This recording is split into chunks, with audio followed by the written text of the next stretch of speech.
When I woke up after heart surgery, my chest felt like it had been cracked open by a crowbar. I could barely breathe. So I did what anyone would die, wrote in my family chat, begging for help. My son replied, "Call a taxi. I'm watching TV." And my wife, she said, "Stay another month. Life is nicer without you." That was the moment I realized I wasn't just recovering from surgery. I was recovering from betrayal. But when they saw me on the evening news that same night, calling my phone over 60 times, they learned the hard way ignoring me was the biggest mistake of their lives.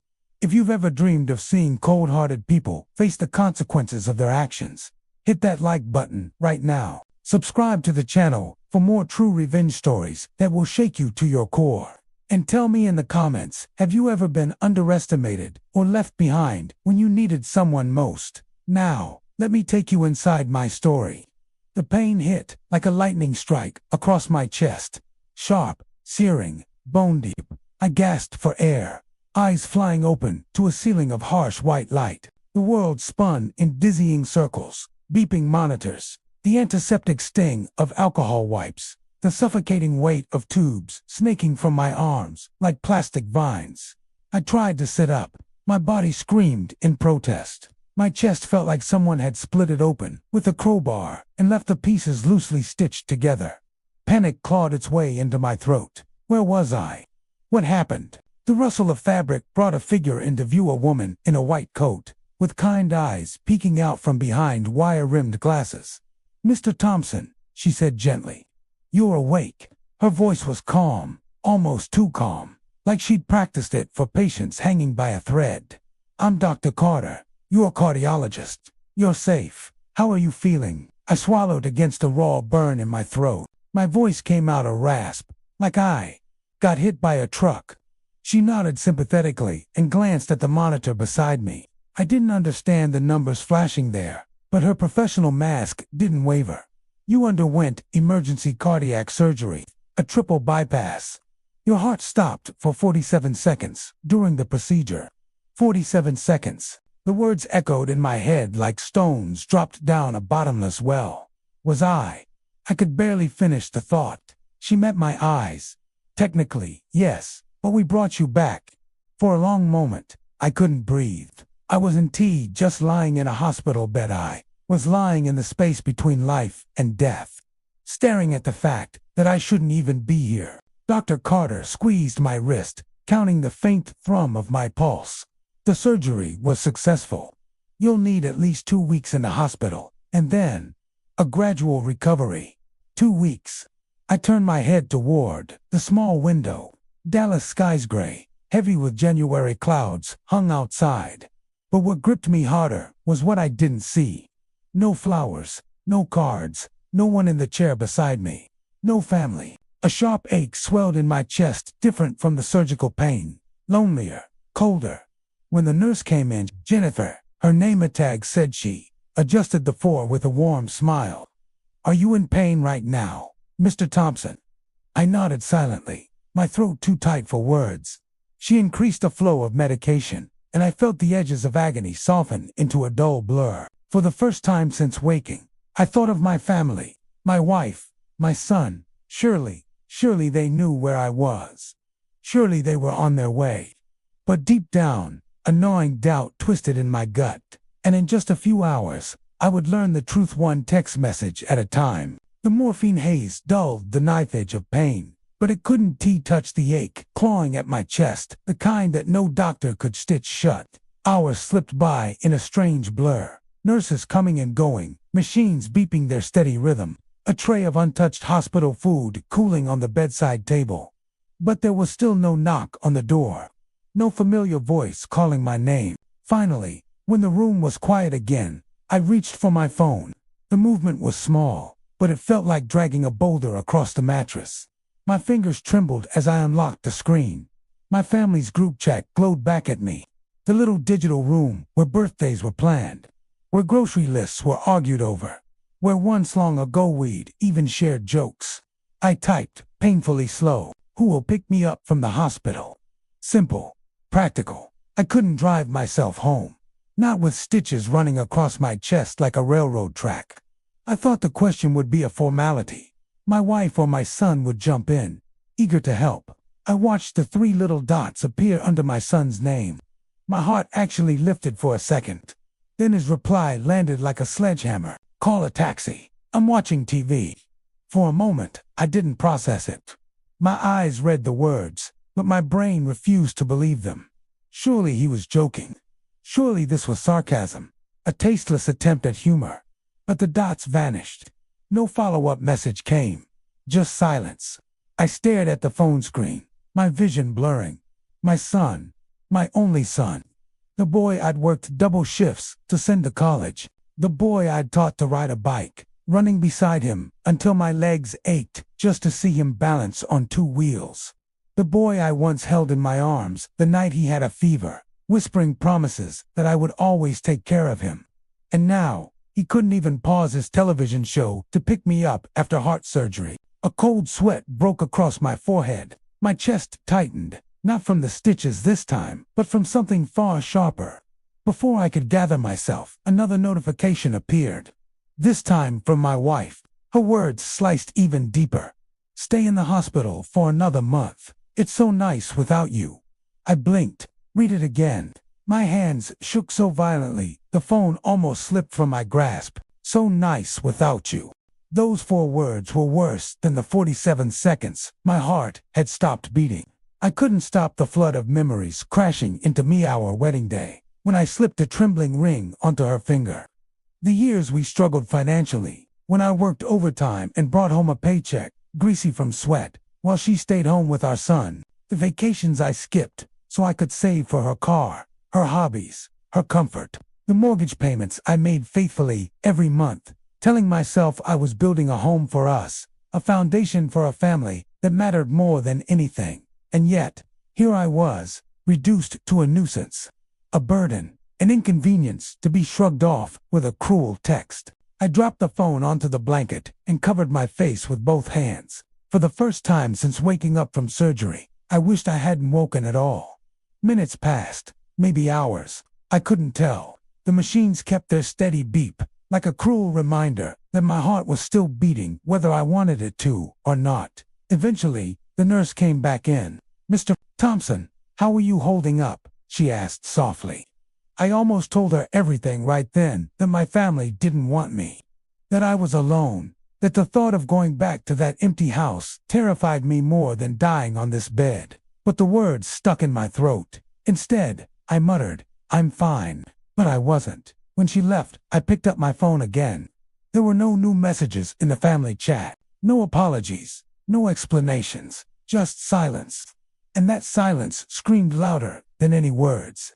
I scrolled up the conversation history.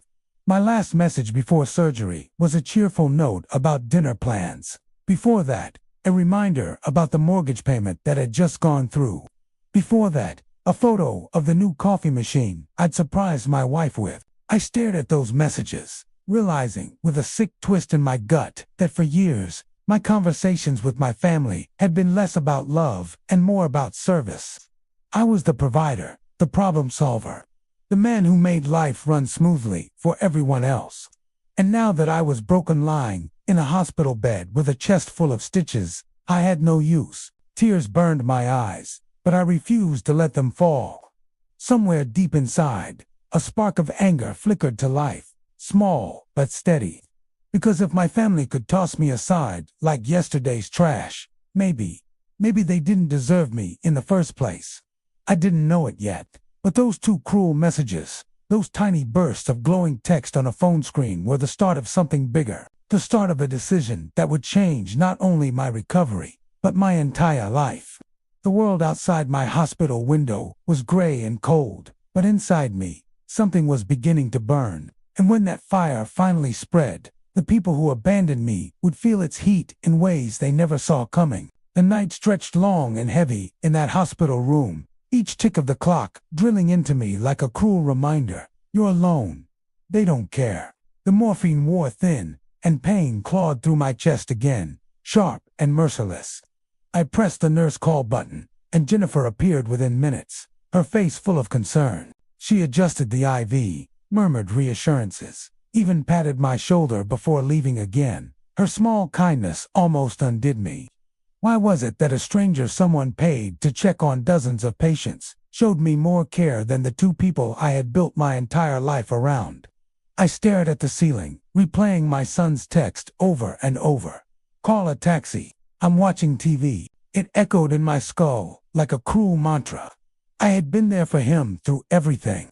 The broken arm when he was 10, rushing him to the ER at midnight, the time he failed his college midterm, and I drove 3 hours just to take him out for dinner and remind him he was a failure. The car accident when he was 23, when I shelled out thousands to fix the mess, no questions asked. Call a taxi. And my wife, God, my wife, her words were sharper than any scalpel the surgeon had used. Stay in the hospital for another month. It's so nice without you. Nice without me. I thought of the years I'd carried our marriage like a weight strapped to my back. The dinners I worked late to pay for. The vacations I never took so she could redecorate the living room again. The mortgage I paid, month after month, convincing myself we were building a future together. And now, the truth rang clear. I had been building a castle where only they felt at home. For me, it was just a prison. The realization hurt worse than the surgery. For hours, I lay there in silence, letting the anger and grief crash against each other in my chest. One moment, I wanted to scream. The next, I wanted to sob. But beneath all that storm, something steadier was beginning to form. Resolve. Because if this was how my family treated me when I was weak, then maybe I didn't need them at all. I thought back to Dr. Carter's words. Your heart stopped for 47 seconds. For 47 seconds, I had been gone. Technically dead. And when I came back, the people I thought would be waiting with tears in their eyes weren't. They weren't even planning to show up. Maybe that meant I had been given a second chance, not just at life, but at truth. The truth that love given out of obligation isn't love at all. The truth that sometimes blood ties are weaker than the bonds we build with strangers. I sat with that thought, letting it seep into me. It didn't heal the hurt knot yet, but it shifted something. Instead of asking, why don't they care about me? A new question surfaced. Why should I keep caring about them? The next morning, Jennifer helped me sit up in bed. The movement sent fire lancing through my chest, but I forced myself to hold steady. I needed to feel the pain, to remind myself I was alive, even if barely. Small steps, she encouraged. You'll walk again soon. You're stronger than you think. Stronger than I think. Her words lodged in my mind like a seed. Later that day, while spooning down lukewarm broth, I caught sight of the television in the corner of the room. The news was playing, a feature about heart health, about survivors. And it struck me how odd that strangers watching that screen would probably care more about my survival than the two people whose entire lives I had built. I set the spoon down, hands trembling. In that moment, I made a vow.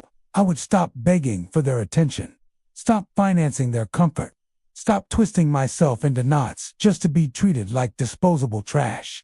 No, from that moment on, I wasn't going to live for them. I was going to live for me. And if that meant burning down the illusions I'd clung to for decades, so be it. When the nurse came back, she found me staring out the window, jaw clenched, eyes sharper than they'd been since I woke. You okay, Mr. Thompson? She asked gently. I gave her the faintest smile. Better than I was yesterday. It wasn't a lie. That night, I didn't reach for my phone. I didn't check the family chat. Let them sit in silence. Let them believe I was helpless. The truth was, I wasn't helpless, I was healing. And with each hour that passed, my resolve hardened. Yes, I was weak in body, stitched together like a broken doll. But inside, something fierce was rising. Something they had never seen in me before. They had left me for dead. But when I walked out of that hospital alive, breathing, determined they were going to realize that the man they dismissed as a burden was the same man who held all the cards. I didn't know how yet, but I knew this. The next chapter of my life would not be written by them. It would be written by me. And this time, I wasn't writing in ink. I was writing in fire. 2 weeks passed in a blur of pain, physical therapy, and the quiet hum of hospital life. Every day, Jennifer or another nurse guided me through small steps, literally. First standing, then shuffling down the hall, then taking slow, deliberate laps around the ward. Each movement was agony, but it was also proof that I was alive, proof that I was coming back stronger. Not once did my wife visit, not once did my son call. Every evening, when other patients received visitors bearing flowers or carrying home-cooked meals, my chair sat empty. The only sound from my phone was the occasional promotional email or a bank alert for the mortgage payment I had automatically covered. Yes, even from a hospital bed with a scar down my chest. That silence hardened me like steel, tempered by fire. By the end of the second week, Dr. Carter came in with a rare smile. "Mr. Thompson, your progress is excellent. I think you're ready for discharge." The words filled me with a strange mix of triumph and dread. Triumph because I'd survived what should have killed me. Dread because I knew the question that came next. Who will take you home? I had one last chance to believe my family might come through. I opened the group chat again, thumbs trembling. "The doctor says I'll be discharged tomorrow. Can someone pick me up?" The dots appeared briefly under my wife's name, then disappeared. No reply. Minutes passed, then an hour. Nothing. Finally, with a bitterness I could taste, I messaged again. "All right, I'll manage." The screen stayed blank, cold, unfeeling, just like them. The next morning, Jennifer wheeled me down to the lobby, her smile warm as always. "Take care of yourself, Mr. Thompson. Remember slow and steady. No overexertion." I nodded. "Thank you for everything," and I meant it. She had been more family to me in 2 weeks than my blood had in years. I stepped out into the cool Dallas air. For the first time, I was free of the hospital's antiseptic walls, but instead of being met by familiar faces, I was alone standing on the curb with nothing but a discharge bag and a healing scar. So I did what my son had so coldly suggested. I called a taxi. The driver was chatty, asking about my hospital wristband, my slow movements. For some reason, I told him the truth, about the surgery, about surviving 47 seconds of death. He whistled low, shaking his head. "Man, you're a walking miracle. That's something worth sharing." I didn't think much of it at the time, but later that evening, when I sat on my couch in the too quiet house, something extraordinary happened. The phone rang not with a personal call, but with a reporter's voice. She'd gotten my number through the hospital's media outreach. "Mr. Thompson, we're doing a feature on heart health awareness. Your case, it's remarkable. Would you be willing to share your story?" Part of me hesitated. I wasn't used to being the center of attention. But then I thought about my family, about how they'd erased me from their lives, as though I didn't matter. Maybe it was time to let the world know I did matter. So the next morning, a small camera crew came to my house. They filmed me walking carefully across the living room, scar visible beneath my loose shirt. They asked about the surgery, about the recovery, about what it felt like to get a second chance at life. I spoke honestly. I didn't mention my family's abandonment, not directly. But I did talk about loneliness, about how recovery can be harder without support, about how people need to check on their loved ones, because tomorrow isn't promised. The reporter nodded sympathetically. "That's powerful, Mr. Thompson. Thank you for sharing." That night, the segment aired on the evening news, and that's when my phone erupted. Buzz after buzz, ring after ring. By the time I glanced down, there were dozens of missed calls. My wife, my son, back to back, relentless. I let the screen light up with their names, and for the first time in weeks, I smiled. By midnight, the tally was 67 missed calls. 67 desperate attempts to claw back into my life. I didn't answer a single one. The next day, more texts poured in. My son, "Dad, what the hell? You're on the news. Why didn't you tell us?" My wife, "Why didn't you say it was serious? You made us look terrible." Those words told me everything I needed to know. They weren't worried about me. They were worried about appearances, about how their friends and neighbors might see them now that my story was public. And that realization didn't hurt, it liberated me. For the first time in years, I held the power. Not through shouting, not through confrontation, but through silence, through indifference. Because sometimes the sweetest revenge isn't a grand gesture. It's simply refusing to let the people who discarded you back into the life they once took for granted. That night, I sat in my quiet living room, the TV still replaying the news segment. My scar ached, my body tired, but my spirit felt alive. They had abandoned me when I was at my weakest, and now, at my beginning of strength, I was abandoning them. No calls, no texts, no explanations, just silence. And deep down, I knew this was only the beginning. The 67th call went unanswered, just like the first. By the third day of silence, their frantic messages shifted tone. My son started with demands. Why are you ignoring us? Pick up the phone. Then excuses. We didn't know how serious it was. Dad, if we'd known, we'd have come. And finally, guilt-tripping. You're being unfair. We're your family. My wife wasn't much different. She tried to sound concerned at first. We need to talk. Are you okay? But the mask slipped quickly. You embarrassed us on TV. People are asking why we weren't there. You made us look bad. Every word only confirmed what I already knew. They didn't take care that I had almost died. They only cared how my survival reflected on them. So I did the one thing they never expected. I kept living without them. Recovery was slow. Each morning, I forced myself out of bed, breathing through the ache in my chest as I walked laps around the living room. At first, I could barely make it from the couch to the kitchen without stopping to rest. But step by step, my strength returned. The silence in the house no longer felt like a punishment. It felt like freedom. One afternoon, while I struggled to carry a grocery bag up the porch steps, a voice called from next door. Need a hand with that, Mr. Thompson? It was Mrs. Henderson, my elderly neighbor. She hurried over and grabbed the bag before I could protest. You shouldn't be lifting so soon, she scolded gently. Saw your story on the news. You're lucky to be alive. I smiled weakly. That makes two of us who think so. From then on, Mrs. Henderson checked in almost daily. Sometimes she brought soup, sometimes just conversation. She never asked why my wife wasn't around. She didn't need to. Her kindness filled the gap that family had left gaping wide.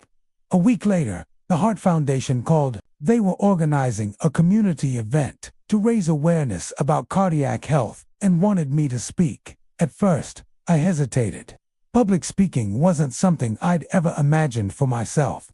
But then I remembered the hospital room, the empty chair, the texts that cut deeper than any scalpel. If my story could remind even one person to care for their loved ones or to walk away from people who didn't eat, would be worth it. The event was held in a modest conference hall. Rows of folding chairs, a simple podium, and a banner that read, Heart Strong, Stories of Survival.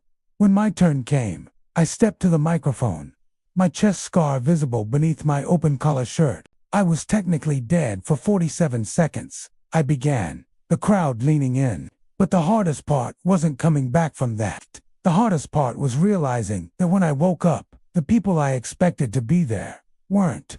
A ripple of silence moved through the room. I told them about the loneliness, about the texts, about how I'd learned painfully that sometimes the family you sacrifice everything for is the same family that leaves you when you need them most. But here's what I've also learned. I finished. Sometimes life gives you a second chance. Not just to breathe again, but to choose again. And this time, I'm choosing myself.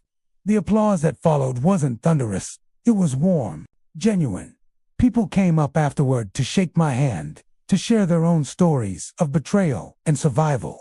For the first time in months, maybe years, I felt seen. The calls from my wife and son didn't stop. If anything, they grew more desperate. My voicemail filled with pleas and half-hearted apologies. Dad, please, let's talk. We'll do better. Honey, it was a misunderstanding. We can fix this. But every message had the same sour undertone. Not regret for hurting me, fear of losing the safety net I had always provided. I didn't reply. Not yet, because each day without them, I felt lighter. Each day I poured my energy into something new, my walks, my health, my photography hobby I'd long neglected. I even started talking with other survivors at the foundation, strangers who understood my pain better than the people who shared my blood. And in those conversations, I discovered something powerful. Family isn't always about DNA. Sometimes it's about who shows up when you're broken, who holds your hand, even when they have no obligation to, who reminds you that you're worth something, not because of what you provide, but because of who you are. One evening, as the sun dipped below the rooftops, I stood on my porch with a camera in hand. The sky was painted in pinks and golds, the kind of beauty I used to rush past without noticing. The phone buzzed in my pocket again. My wife's name. For a moment, I almost answered. Old habits die hard. But then I lifted the camera instead, framing the sunset. Click. The sound was small, but decisive. I chose beauty over bitterness. When I checked later, there were 6 more missed calls. I deleted them all without listening. That night, as I looked around my quiet house, I realized something startling. For the first time, it actually felt like my home.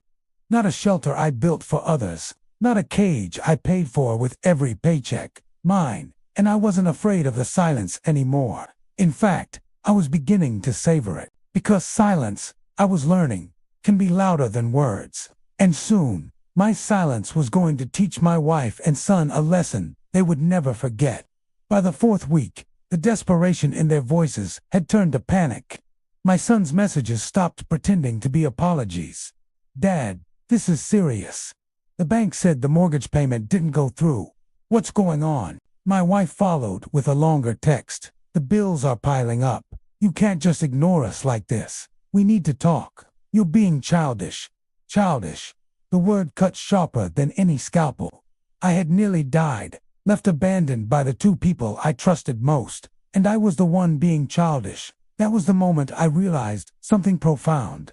They hadn't just taken me for granted. They had built their lives on the assumption that I would always be there, to clean up, to pay up, to shut up. But that version of me, the quiet provider, the obedient husband, the dependable father, was gone. This new version had nothing left to lose. The first step was the will. I met with a lawyer from the Heart Foundation, a kind man named Richard who specialized in estate planning. We sat in his office, surrounded by shelves lined with dusty legal tomes. So, he said, pin-poised, how would you like your assets distributed? I took a deep breath, not to them. His eyebrows lifted slightly, but he didn't question me. I redirected everything: my savings, my life insurance, even the house.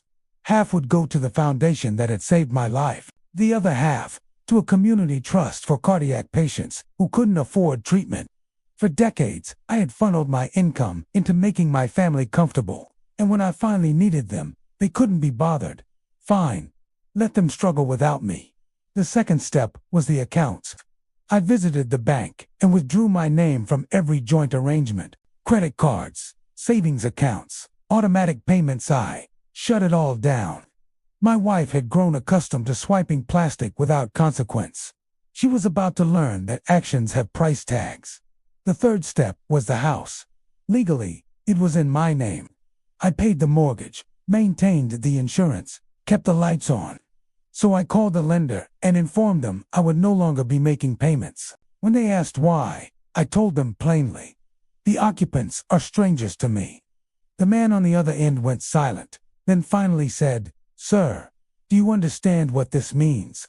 Oh, I replied, I understand perfectly. By the time I returned home that evening, there were 20 missed calls waiting. My wife's final voicemail was frantic. Dennis, what are you doing? The bank just called. They said the house is in default. You can't do this, we'll lose everything. Please, just call me back. I didn't. Instead, I poured myself a glass of water, sat on the porch, and listened to the quiet hum of the cicadas. For the first time in decades, the chaos wasn't mine to fix. The following week, there was a knock at my door. When I opened it, my son stood there, face red, jaw tight. Dad, what the hell is going on? He demanded, stepping inside without invitation. I leaned against the wall, arms crossed. Going on with what? The mortgage, the bills. Mom says you cut off her cards. You can't just abandon us like this. I laughed. The sound startled even me. Abandon you? Isn't that rich?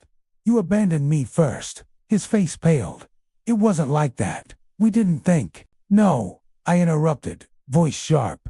You didn't think. When I needed you most, you told me to call a taxi.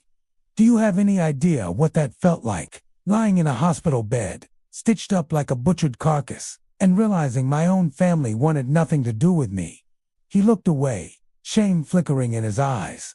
But then, just as quickly, it hardened into something else. Fine, you're angry. I get it, but you can't just cut us off. Mom needs the house. I have my future to think about. There it was. The truth, not concern for me. Not regret for the cruelty. Just fear of losing the gravy train. I stepped closer, my voice low and steady. Your future is no longer my problem. He stared at me like I'd struck him. You don't mean that, but I did. Every word. After he stormed out, I sat down at my desk and began writing. Not texts, not emails. A letter, one for my wife, one for my son. Each began the same way. You taught me something valuable.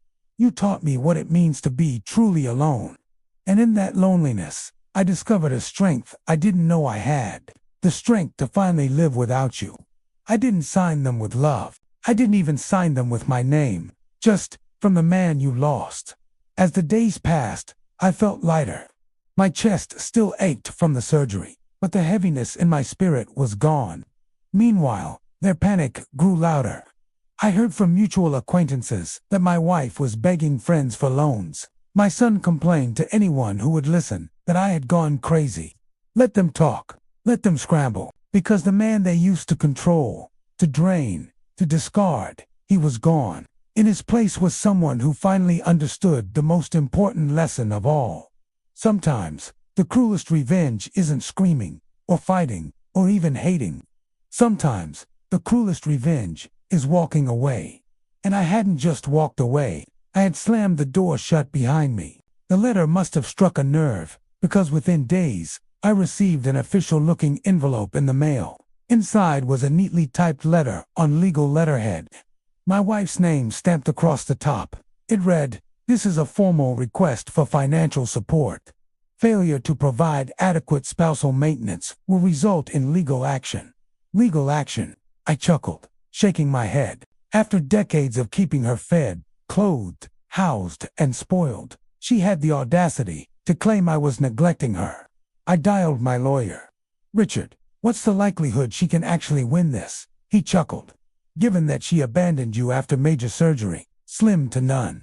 Any judge with a shred of decency will see what this is: greed, not need." That night, my phone buzzed with yet another call from my son. Against my better judgment, I answered. "Dad," he said quickly, "listen, Mom's freaking out. She's talking about suing you. Can you just stop all this, please?" I let silence hang heavy before responding. "You know, Michael, I used to think you were different from her.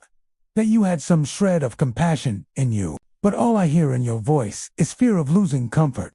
Not once have you asked how I'm doing. Not once have you said, 'Dad, are you okay?'" he stammered. I didn't think. No, I cut in sharply.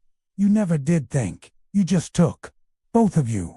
And now that the well has run dry, you're scrambling like rats on a sinking ship."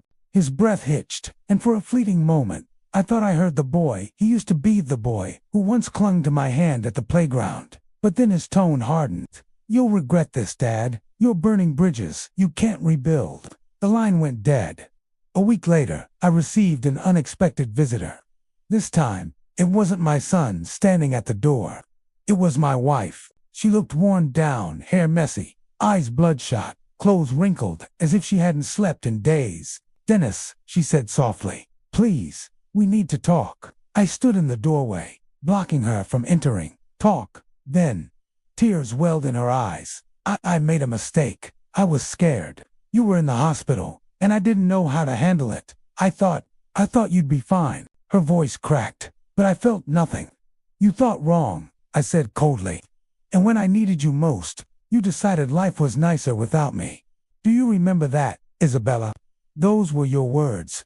She winced. I didn't mean it like that. I was overwhelmed. No, I snapped. You meant it exactly like that. You enjoyed the quiet. You enjoyed the freedom. And you thought I'd stay in that hospital bed forever, while you lived carefree. Tell me I'm wrong. She broke into sobs, covering her face with her hands. I should have felt pity. Maybe years ago, I would have. But now, it just looked like a performance. I shook my head. You're not crying because you lost me. You're crying because you lost the life I built for you. Her hands fell from her face, and for the first time, the mask slipped. The sorrow twisted into bitterness. You're cruel, she spat. After everything I gave you children, years of my life, you're throwing me away like trash. I stepped closer, my voice low and steady. No, Isabella. You threw me away the moment you told me to stay in that hospital. You abandoned me first. Don't you dare rewrite the story. Her lips trembled, but she had no retort. Finally, with one last glare, she turned and stormed off the porch. That night, I sat alone at my kitchen table, the quiet pressing in around me. Once, that quiet would have felt suffocating.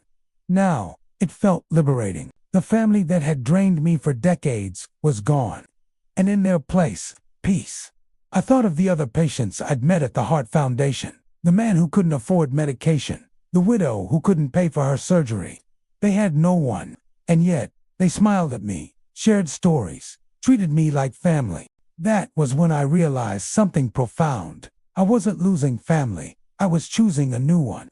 2 weeks later, my lawyer finalized the paperwork. The will was ironclad. The accounts sealed. The house legally reclaimed. When the notice of foreclosure arrived at my wife's doorstep, I imagined her face as she read it. All those years of entitlement crumbling into dust. And my son. Word reached me that he had to move back into a cramped apartment, struggling to keep up with his bills now that his safety net was gone. For once, they were living the reality they had so carelessly wished upon me. And me, I was alive, breathing, healing, not just from the surgery, but from years of being invisible in my own home. I poured myself a cup of tea, stepped onto the porch, and watched the sun sink below the horizon. I thought of that night in the hospital, when I lay there bleeding, abandoned, certain I wouldn't make it through. And I whispered to myself, with a bitter smile, they thought I wouldn't survive without them. But the truth is, they couldn't survive without me. The weeks that followed were quiet. Too quiet, some might say. But for me, it was the first taste of real peace I'd had in decades. No more late-night calls begging for money. No more slammed doors or passive-aggressive remarks. No more being treated like a burden in the very house I paid for. For the first time in years, my life belonged to me. I spent my mornings differently now. Instead of rushing to pay bills or troubleshoot family chaos, I brewed coffee, stepped onto the porch, and let the morning sun wash over me. My chest still ached from the surgery, but each breath felt freer, lighter. One morning, I received a letter from the Heart Foundation. It wasn't asking for money, it was thanking me. The modest donation ID made had paid for the medication of a man recovering from bypass surgery. They even included a photo of him smiling with his grandchildren. I stared at that picture for a long time. That joy, that gratitude, it was worth more than all the hollow thank yous I'd ever received from my own family. I realized then, love isn't blood. Love is shown in action, in presence, in care. And sometimes, strangers can show more love than those you raised. My son tried reaching out a few more times. The calls came less frequently with each passing week. The last voicemail I received from him was almost pitiful. Dad, look, I don't know what else to say. I screwed up. Okay, I shouldn't have left you there. Mom shouldn't have either. But you don't have to punish us forever. Can't we just go back to how things were?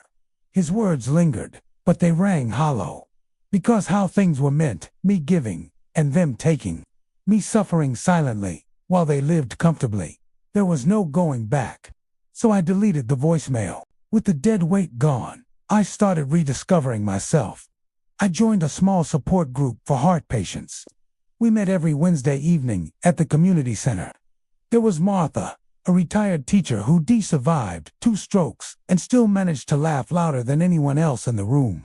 There was George, a widower, who'd just started learning to cook for the first time at age 70. And there was Clara, a young mother saving up for her daughter's college, determined to stay healthy long enough to see her graduate. These people didn't want anything from me. They didn't measure my worth in money or gifts. They valued me for showing up, for listening, for simply being present. In their company, I felt something I hadn't in years: belonging. One evening, after sharing my story with the group, Martha reached over and patted my hand. "Dennis," she said, "you didn't lose a family. You set yourself free from a prison. And that's something to be proud of." Her words hit me like a thunderclap. For so long, I'd mourned the idea of family. The son who betrayed me, the wife who abandoned me. I thought their absence would destroy me, but in reality, their absence was the very thing giving me life again.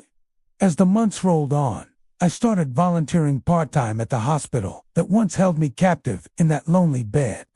I'd walk through the cardiac ward, smiling at patients, sharing my story. Some of them had tears in their eyes when I told them. I was left here too, but I made it out. And you will, too. It felt like reclaiming power, turning pain into purpose. And when I drove home at night, the silence in my house didn't feel like loneliness anymore. It felt like freedom. I haven't heard from Isabella in months. Last I heard, the foreclosure forced her into a small rental. She's bitter, I'm sure. But bitterness was always her closest companion. As for Michael, he's learning what real life feels like without a father's wallet cushioning every blow. Maybe, one day, he'll grow from it. Or maybe he won't. But that's his journey, now, not mine. I no longer carry their burdens. I carry my own. And strangely enough, they're lighter than anything I ever carried for them. Sometimes at night, I sit with a cup of tea, gazing out at the stars. My hand traces the scar down my chest, a reminder of how close I came to losing everything. And I whisper to myself, they left me to die. But I lived. I lived without them. If you've ever been abandoned, betrayed, or left behind, I want you to hear this. Your survival is not just a victory, it's revenge in its purest form. Because the greatest revenge is not anger. It's not even payback. It's peace. It's the strength to walk away, to heal, to thrive without the people who thought you couldn't. That's what I found. And that's what you can find, too. If my story moved you, take a moment like this video. Share it with someone who needs strength today. And subscribe for more stories like this. And in the comments, tell me, have you ever felt abandoned by the very people you trusted most? I promise you, you're not alone. And sometimes, letting go is the most powerful revenge of all. If you enjoyed this story, don't forget to like, comment, and subscribe for more. Thanks for watching.